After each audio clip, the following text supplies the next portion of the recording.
이 시간 능력 있는 믿음의 기도, 능력 있는 믿음의 기도란 제목으로 하나님의 말씀 증거합니다. 사랑하는 성도 여러분, 예루살렘으로 오신 예수님은요, 열매 없이 잎만 무성한 무화과 나무를 저주하셨습니다.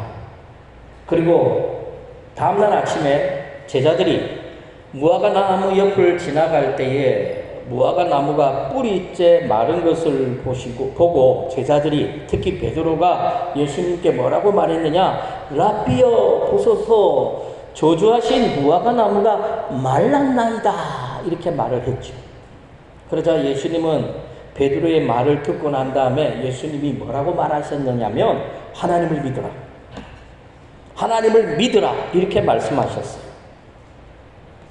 여기서 예수님이 말씀하신 하나님을 믿으라, 하나님을 믿으라, 이 말은 믿음을 가지라는 거예요. 믿음을 잃어버리지 않고 믿음을 움켜쥐라는 겁니다. 사랑하는 성도 여러분, 베드로는 예수님께 뿌리째 마른 무화과 나무에 대해서 말을 했습니다. 예수님, 무화과 나무가 말라 죽었습니다.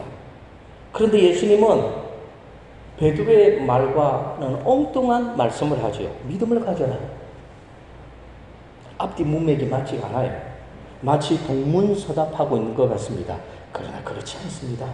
예수님은 무화과 나무가 뿌리째 말라 죽은 것을 보고 놀란 베드로와 제자들에게 단순히 무화과 나무가 뿌리째 말라 죽은 그 원인, 왜 무화과 나무가 말라 죽었는가, 그 원인, 그것을 설명하고 싶은 것이 아니거든요.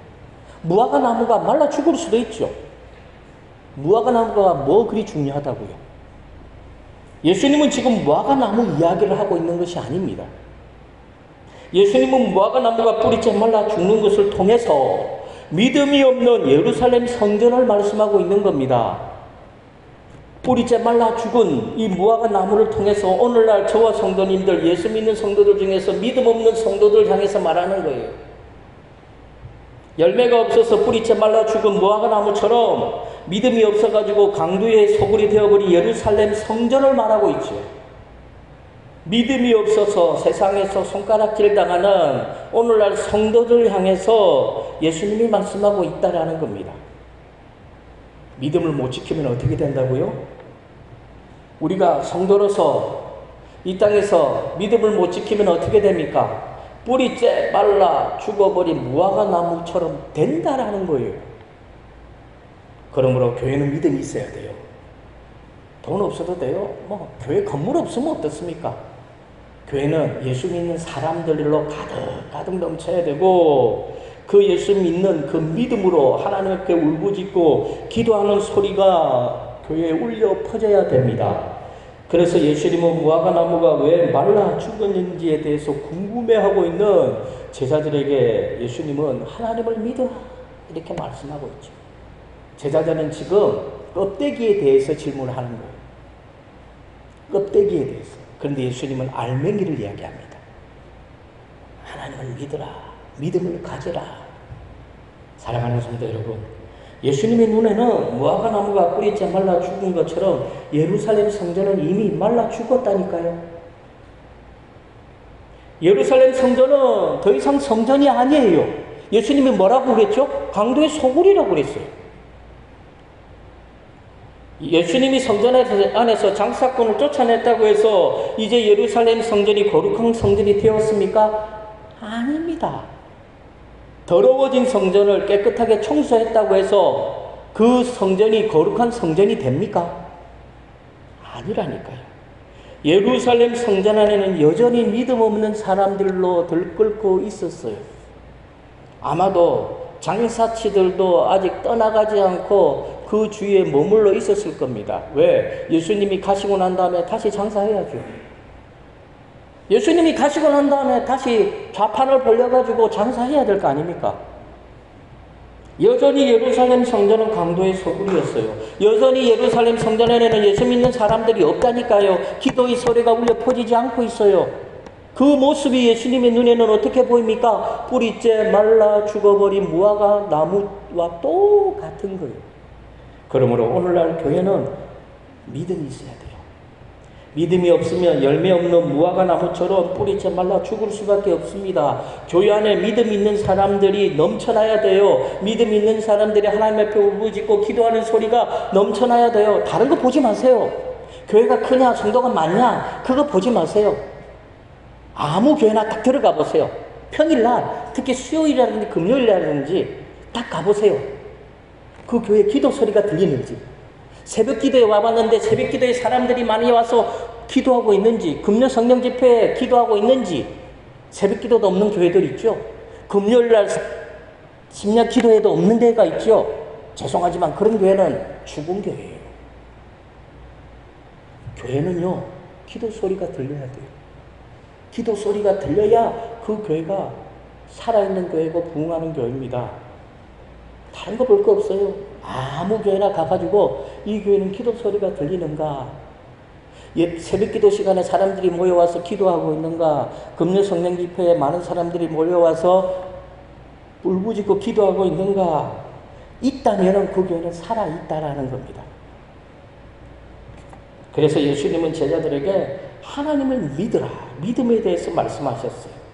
능력 있는 믿음, 능력 있는 기도에 대해서 예수님은 말씀하고 있다라는 거죠. 그래서 믿음으로 기도하고 믿음만 있으면 이 산을 명하여 바다에 던질 수 있대요. 믿음으로 기도하면 무엇이든지 구하는 것마다 다 받을 수 있다고 우리 예수님이 말씀해 주셨습니다. 마가복음 11장 23절과 24절 다 같이 읽습니다. 내가 진실로 너희에게 이르노니 누구든지 이 산더러 들리어 바다에 던져지라 하면 그 말하는 것이 이루어질 줄 믿고 마음에 의심하지 아니하면 그대로 되리라. 그러므로 내가 너희에게 말하노니 무엇이든지 기도하고 구하는 것은 받은 줄로 믿으라. 그리하면 너희에게 그대로 되리라. 그러므로 예수님은 지금 무화과 나무가 말라 비틀어 죽은 거 그거 이야기하고 있는 거 아니죠. 믿음 있는 사람들, 하나님 앞에 기도하는 사람들이 없는 예루살렘 성전 교회를 향해서, 오늘날 교회를 향해서 예수님이 분노하시고 책망하는 거예요. 예루살렘 성전만 나무랄 게 아니에요. 오늘날 우리 보세요. 우리 주위를 보세요. 멀리 갈 필요도 없어요. 이 주위에 교회 중에서 금요일날 이 시간에 우리처럼 금요 성령 집회하는 교회가 있는가? 몇 개나 되는가? 수요 예배 없는 교회 있습니다. 무슨 얘기일까요? 성전이 아니라는 거예요. 마치 예수님의 눈에는 어떻게 보이죠? 성전 안에서 장사하고 있는 것과 똑같아요. 소 팔고 짐승 파는 것처럼 수요일인데 찬송 소리가 들리지 않고 금요 저녁인데 기도 소리가 들리지 않아요. 죽었다는 거예요. 죽으면 꼼짝도 안 해요. 아무 소리도 안 들립니다. 자, 그러면 어떻게 해야 능력 있는 믿음의 기도의 사람이 될 수 있고, 어떻게 해야 오늘 이 시대에 믿음 있는 교회가 되고 기도 소리가 울려 퍼지는 교회가 되어질 수 있습니까? 첫째로 우리 다 같이 읽습니다. 시작. 저주받는 인생을 살지 말아야 합니다.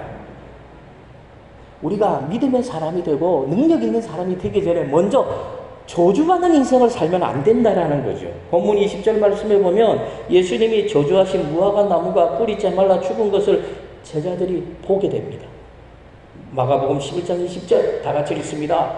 그들이 아침에 지나갈 때에 무화과 나무가 뿌리째 마른 것을 보고, 예수님이 저주하신 무화과 나무가 뿌리째 말라 있었습니다. 이 말은 무화과 나무가 죽었다라는 거예요. 뿌리째 말라 죽어버렸다는 거죠. 식물의 생명은 잎사귀에 있는 것이 아닙니다. 식물의 생명은 열매에 있는 것도 아니에요. 식물의 생명은 뿌리에 있어요. 잎사귀 몇 개 떨어져도 돼요. 열매 몇 개 떨어져도 돼요. 심하게 표현해서 그 식물의 옆구리가 잘려져 나갔다고 해도 돼요. 뿌리만 살아있다면 그 식물은 다시 살아날 수 있습니다. 그런데 뿌리가 말라 버렸죠. 무슨 말입니까? 더 이상 살아나지 않는다는 거죠. 소망이 없다라는 겁니다. 이 말은 성도들에게 믿음이 없으면 저주받은 인생처럼 된다는 거예요. 성도들에게 믿음이 없으면 저주받은 인생과 똑같다라는 거예요. 예수 믿는 성도들에게 내세울 게 뭐 있습니까? 목사님 나 잘 사는데요. 내 건강한데요. 그거 아무것도 없어요. 그거 내세울 게 아니라니까요. 왜? 세상 사람들도 건강하다니까요. 세상 사람들도 우리보다 더 부자라니까요. 우리가 내세울 거는 뭐예요? 믿음밖에 없어요. 예수님, 믿음이 비록 적지만 겨자씨 같은 믿음, 이런 믿음이 저에게는 있습니다. 그러면 우리는 살아있는 성도가 되는 거죠. 믿음이 없으면 예수님에게는 어떻게 보입니까? 뿌리째 말라 비틀어진 무화과 나무처럼 보인다라는 거죠. 저주받는 인생에게 돌아갈 것은 뭐밖에 없죠? 영원한 멸망밖에 없어요. 믿음 없는 성도들에게 돌아가는 것은 죽음밖에 없어요. 절망밖에 없다라는 겁니다. 마태복음 25장 41절 다 같이 읽습니다. 또 왼편에 있는 자들에게 이르시되 저주를 받은 자들아 나를 떠나 마귀와 그 사자들을 위하여 예비된 영원한 불에 들어가라. 저주받은 사람들은 누구와 같이? 마귀, 사탄 마귀와 그 사자들, 마귀의 사자들에게 예비되어진 영원한 불, 뭡니까? 지옥이죠. 지옥은요, 마귀도 두려워 벌벌 떠는 곳이에요. 마귀도 두려워 벌벌 떠는 지옥에 저주받은 인생들이 들어가게 된다라는 겁니다. 마태복음 23장에서도 예수님은 바리새인들과 서기관들에게 화 있을진저 저주하신 거잖아요. 책망하시고 저주하신 거예요. 마태복음 23장 13절 다 같이 읽습니다. 화 있을진저 외식하는 서기관들과 바리새인들이여 너희는 천국문을 사람들 앞에서 닫고 들어가려 하는 자도 들어가지 못하게 하는도다. 천국 못 가게 가로막는다는 거예요. 예수님께 저주받은 바리새인과 서기관들은 어떻게 되었습니까? 믿음이 회복되어졌습니까? 예수님을 하나님의 아들로 믿었습니까? 믿기는커녕 더 악해져가지고 예수님을 십자가에 못 박아 죽이는 무서운 죄를 짓습니다. 그리고 예수님께 강도의 소굴이라고 저주받은 예루살렘 성전도 AD 70년에 로마의 디도 장군에 의해서 완전히 무너져 버립니다. 유대인들은요, 예루살렘 성전이 마치 하나님이 거하는 그 건물이 마치 신주 단지처럼 귀하게 여겼거든요. 그런데 예수님의 저주를 받은 이 예루살렘 성전이 어떻게 됩니까? 강도의 소굴이라고 예수님이 저주하신 예루살렘 성전이 AD 70년 로마의 디도 장군에 의해서 초토화되어 버렸죠. 돌 위에 돌 하나가 남지 않을 정도로 흔적도 없이 사라져 버렸습니다. 그러므로 하나님의 축복도 영원하지만요, 하나님의 저주도 영원하다는 사실을 알아야 돼요. 하나님은 축복만 주시는 분이 아닙니다. 하나님은 저주도 하신다라는 거예요. 저와 성도님들은 하나님께 바리새인들과 서기관들처럼 저주의 대상이 아니라 하나님 앞에 축복의 대상들이 다 되어져야 됩니다. 그렇다면 저주받는 사람들은 어떤 사람들입니까? 도대체 어떤 사람들이 하나님 앞에 저주를 받습니까? 물론 예수님이 비유로 말씀하셨죠. 열매 없는 무화과 나무와 같은 사람들, 열매 없는 무화과 나무와 같은 교회들, 뿌리채 말라 죽는다는 거죠. 구체적으로 살펴보면 첫째, 다 같이 읽습니다. 시작. 위선자들. 예, 이들은 경건의 모양은 있어요. 겉은 번지르르합니다. 그러나 경건의 능력이 없는 자들입니다. 대표적으로 누구죠? 바리새인들과 서기관들과 사두개인들. 이런 사람들은 위선자들이에요.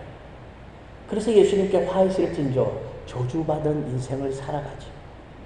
둘째로 우리 다 같이 읽습니다. 시작. 은혜를 받았으면서도 은혜 받은 사람답게 살지 않는 자들. 예수님은 갈릴리 지역에서 많은 사람들에게 하나님의 말씀을 증거했습니다. 그들은 예수님의 말씀을 듣고 놀랐습니다. 왜? 권위 있는 말씀이었거든요. 랍비들이나 바리새인들이 전하는 말씀과는 비교가 안 돼요. 권위 있는 말씀이 증거되어졌어요. 그리고 많은 기적을 행하셨습니다. 많은 은혜를 갈릴리 지역에 있는 수많은 사람들에게 베풀어 주었습니다. 그럼에도 불구하고 갈릴리 지역 사람들은 예수님을 영접하지 않았습니다. 예수님을 하나님의 아들로 안 믿었다니까요. 그래서 예수님이 갈릴리 지역인 이 가버나움과 고라신과 베세다를 향해서 예수님이 화 있을진저 저주하셨어요. 자, 마태복음 11장 21절 우리 다 같이 읽습니다. 시작. 화 있을진저 고라시나 화 있을진저 베세다야 너희에게 행한 모든 권능을 두루와 시돈에 행하였더라면 그들이 벌써 베옷을 입고 제에 앉아 회개하였으리라. 그러므로 은혜 받는 것도 중요하지만 은혜 받은 성도, 은혜 받은 사람답게 이 땅에 살아가는 것이 중요한 거예요. 복 받는 것도 중요하지만 그 복을 하나님을 위해서 사용하는 것이 훨씬 중요한 겁니다. 내가 그 복을 하나님을 위해서 쓰지 않으려면 아예 복을 받지 마세요. 내가 받은 은혜를 가지고 사명을 감당하지 않으려면 은혜 받지 말라니까요. 왜 성도들은 자꾸 은혜 달라고 은혜 주고 성령 충만함을 주면 그걸 자기를 위해서 꼭 집안에 모셔줍니까? 그러면 안 돼요. 은혜 받았습니까? 행동해야 돼요. 그래서 은혜 받았는데 은혜 받은 사람답게 살지 못하면 그 인생은 하나님 앞에 저주받는 인생이 됩니다. 셋째, 다 같이 읽습니다. 시작. 주님 안에 거하지 않는 자들. 예수님은 내 안에 거하지 않으면 예수님과 상관없다고 말했어요. 예수 안에 거해야 돼요. 예수 안에. 예수 안에 거하지 않으면 밖에 어떻게 돼요? 버려지는 겁니다. 결국 어떻게 되죠? 밖에 버려진 것들은 불에 던져져서 망합니다. 요한복음 15장 6절 우리 다 같이 읽습니다. 시작. 사람이 내 안에 거하지 아니하면 가지처럼 밖에 버려져 마르나니 사람들이 그것을 모아다가 불에 던져 사르니라. 그러므로 능력 있는 믿음의 사람이 되고 능력 있는 기도의 사람이 되기 위해서는 무슨 일이 있어도 저주받는 인생은 살면 안 돼요. 저주받는 인생은 살면 안 된다니까요. 자, 둘째로 어떻게 해야 능력 있는 사람이 되고 능력 있는 기도의 사람이 되어질 수 있을까요? 자, 우리 둘째로 다 같이 읽습니다. 시작. 믿음으로 죄를 회개하는 사람이 되어야 합니다. 자, 오늘 본문 23절 말씀에 보면 예수님은 믿음의 능력에 대해서 말하고 있어요. 믿음은 능력이 있다라는 겁니다. 믿음만 있으면 산을 바다에 던져버릴 수 있다라는 거예요. 믿음만 있으면 기적을 일으킬 수 있다라는 것입니다. 마가복음 11장 23절 다 같이 읽습니다. 내가 진실로 너희에게 이르노니 누구든지 이 산들어 들리어 바다에 던져지라 하며 그 말하는 것이 이루어질 줄 믿고 마음에 의심하지 아니하면 그대로 되리라. 사랑하는 성도 여러분, 유대인들은 힘든 일들, 불가능한 일을 무엇에 비유했느냐면 산을 옮기는 일에 비유해서요. 야, 산을 옮길 수 있겠느냐? 산을 옮긴다는 것은 불가능하잖아요. 힘들잖아요. 그래서 유대인들은 불가능한 일, 힘든 일을 산을 옮기는 일로 표현을 했죠. 산을 옮기는 일은 힘듭니다. 불가능합니다. 그런데 예수님은 산을 옮길 정도로 불가능한 일도 믿음만 있으면 믿고 의심하지 않으며 그런 산도 옮길 수 있다라는 겁니다. 믿음은 불가능이 없다라는 겁니다. 그런데 오늘날 성도들은 믿음은 하나도 없으면서 계속해서 기적을 달라고 말합니다. 사랑하는 성도 여러분, 우리가 슈퍼마켓이나 마트에 가서 물건을 살 때 그냥 집어가면 어떻게 되죠? 절도가 되죠. 근데 오늘날 성도들이 교회 와가지고 하나님의 축복을 그냥 집어가려고 해요. 그래서 우리에게 축복이 임하지 않고 기적이 일어나지 않고 치유의 역사가 일어나지 않는 겁니다. 뭘 대가로 하나님께 내밀어야 되죠. 뭘 내밀어야 돼요? 믿음을 내밀어야죠. 겨자씨 같은 믿음이라도 내밀어야 돼요. 겨자씨 같은 믿음이라도 하나님, 나 이 겨자씨 같은 믿음이 있습니다 하고 대가가 가야 된다니까요. 그런데 오늘날 성도들은 하나님의 축복을 훔쳐가려고 그래요. 하나님의 기적을 훔쳐가려고 그래요. 오늘날 성도들은 도둑들이에요. 도둑들. 사랑하는 성도 여러분, 우리에게 가장 큰 문제가 뭘까요? 우리에게 가장 큰 문제가 뭡니까? 먹고 사는 문제입니까? 건강 문제입니까? 이런 문제들은요, 사람들이 어느 정도는 해결할 수 있어요. 그리고 건강이나 먹고 사는 문제도 솔직히 문제가 아니잖아요. 우리가 이 땅에서 영원토록 산다면은 먹고 사는 문제 중요하죠. 근데 영원토록 살지 않아요. 사람들이 절대로 해결할 수 없는 문제가 있어요. 그게 뭘까요? 구원의 문제죠. 죄의 문제예요. 죄로 말미암아 우리가 구원받지 못하잖아요. 죄의 문제, 구원의 문제예요. 산을 바다에 던져버리는 일도 오늘날은 가능하죠. 포크레인 같은 거, 불도저 같은 그런 기계 장비들을 이용하면요, 가능합니다. 그러나 죄의 문제, 구원의 문제는 불가능합니다. 어떻게 해결합니까? 만약에 죄의 문제가 구원의 문제를 인간의 힘으로 할 수 있다면 예수 믿을 필요 없어요. 우리가 해결하면 되죠. 그러면 죄의 문제는 어떻게 해결합니까? 해결할 수 없는 이 죄의 문제, 구원의 문제는 어떻게 해결합니까? 예수를 믿는 길밖에 없습니다. 예수를 믿고 우리 죄를 하나님 앞에 회개하는 길밖에 없어요. 예수 믿고 회개하면 모든 죄가 사함받고 우리는 영생을 얻고 하나님의 자녀가 되고 천국을 소유할 수 있게 됩니다. 사도행전 16장 31절 다 같이 읽습니다. 시작. 주 예수를 믿으라. 그리하면 너와 내 집이 구원을 받으리라. 그러므로 능력 있는 믿음의 사람이 되고 능력 있는 기도의 사람이 되기 위해서는 예수를 믿어야 돼요. 그리고 예수를 믿고 죄를 회개하고 하나님의 자녀로서 거듭난 인생을 이 땅에서 살아야 합니다. 셋째로 다 같이 읽습니다. 시작. 영생을 얻은 하나님의 자녀답게 살아야 합니다. 본문 24절 말씀에 보면 믿음을 전제로 한 기도의 능력에 대해서 말씀하고 있습니다.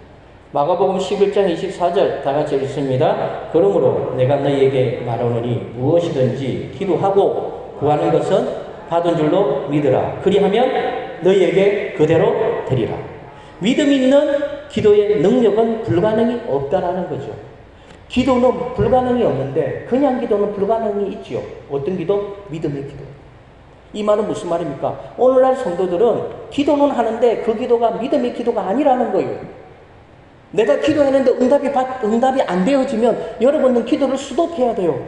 내 기도에 문제가 생겼잖아요. 그럼 어떻게 돼요? 내 기도를 바꿔야죠. 믿음의 기도로 바꿔야 돼요. 믿음의 기도가 능력이 있는 것이지 기도한다고 다 능력이 나타나는 것이 아니라는 겁니다. 믿는 게 먼저요. 믿고 기도해야 돼요. 그래서 정력으로 구하면요, 응답이 안 되는 거죠.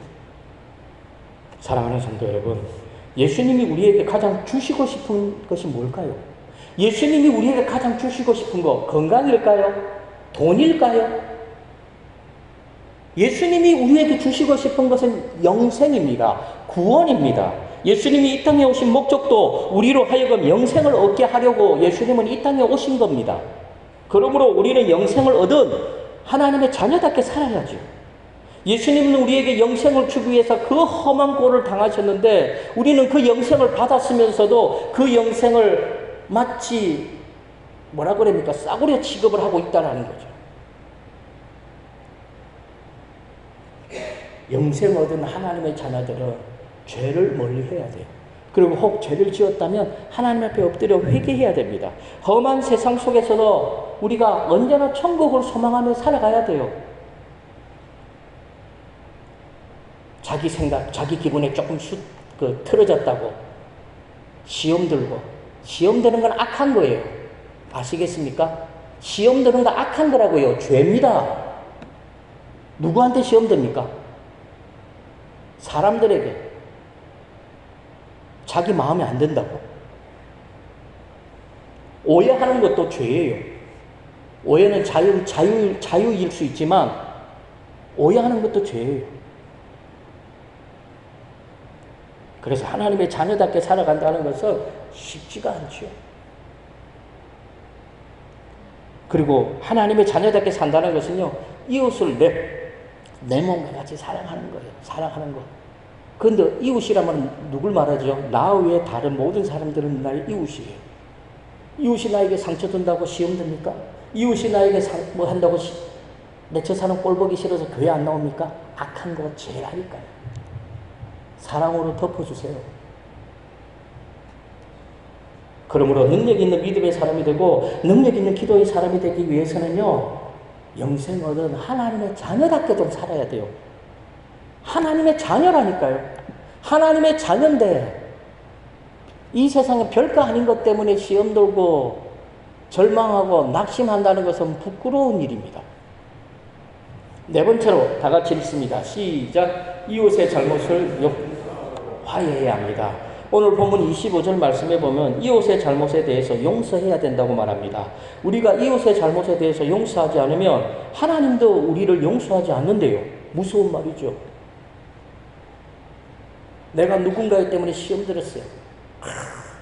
꼴 보기 싫다 이거죠. 그러면 안 된다는 거예요. 용서하라는 거예요.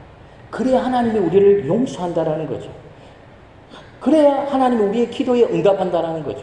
내가 누구와 싸웠어요. 대번 싸우고 난 다음에 하나님한테 기도합니다. 하나님, 내 사업 잘 되게 해주세요. 그 기도 하나님이 들어주실까요? 안 들어주신다라는 겁니다. 마가복음 11장 25절 다 같이 읽습니다. 서서 기도할 때에 아무에게나 혐의가 있거든 용서하라. 그리하여야 하늘에 계신 너희 아버지께서도 너희 허물을 사하여 주시리라 하시리라. 용서하라. 용서하라 말은 무슨 말이에요? 내가 잘못하면 상대를 용서할 수 없겠죠. 그죠? 내가 잘못해놓고 상대방에게 용서할 수 있어요? 아니죠. 다른 사람이 나한테 잘못한 거예요. 다른 사람이 나한테 잘못했다니까요. 그래도 어떻게 해요? 내가 너그러운 마음으로 예수님의 사랑하는 예수님의 마음으로 용서해 주는 거예요. 그래야 예수님도 하나님도 우리를 용서해 주시고 우리의 기도에 응답해 주신다는 겁니다.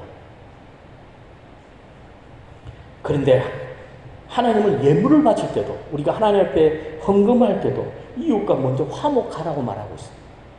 화목하지 않으면 그 예물도 하나님이 받지 않는다라는 거예요.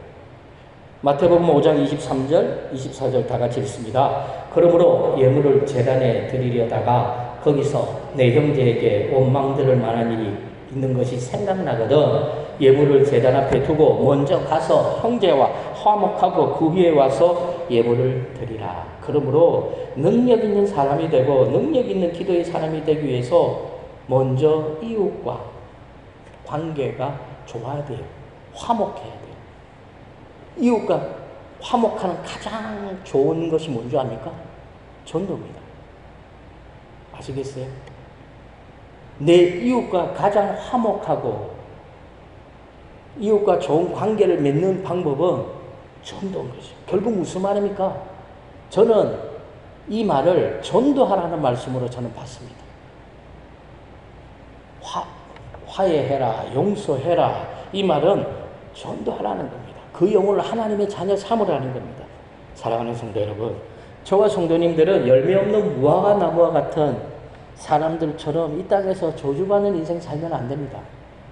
능력 있는 믿음의 사람으로, 능력 있는 믿음의 사람으로, 능력 있는 기도의 사람이 되어야 되죠. 능력 있는 믿음의 사람이 되려면 그 믿음이 많아야 되겠구나. 아니에요. 겨자씨 같은 믿음만 있어도 돼요. 우리에게 겨자씨 같은 믿음만 있어도 우리는 능력 있는 믿음의 사람이 된다니까요. 겨자씨 같은 믿음의 사람만 되면 우리는 능력 있는 기도의 사람도 됩니다. 왜? 이 산을 명하여 저 바다에 던질 수 있는 기적을 일으킬 수 있잖아요. 그러므로 저와 성도님들은 하나님 앞에 먼저 믿음으로 새로워지고 그리고 그 믿음을 가지고 하나님께 기도하면서 이 땅에서 하나님이 맡겨주시는 사명을 감당하는 사명자들이 다 되어지기를 주님의 이름으로 간절히 축원합니다.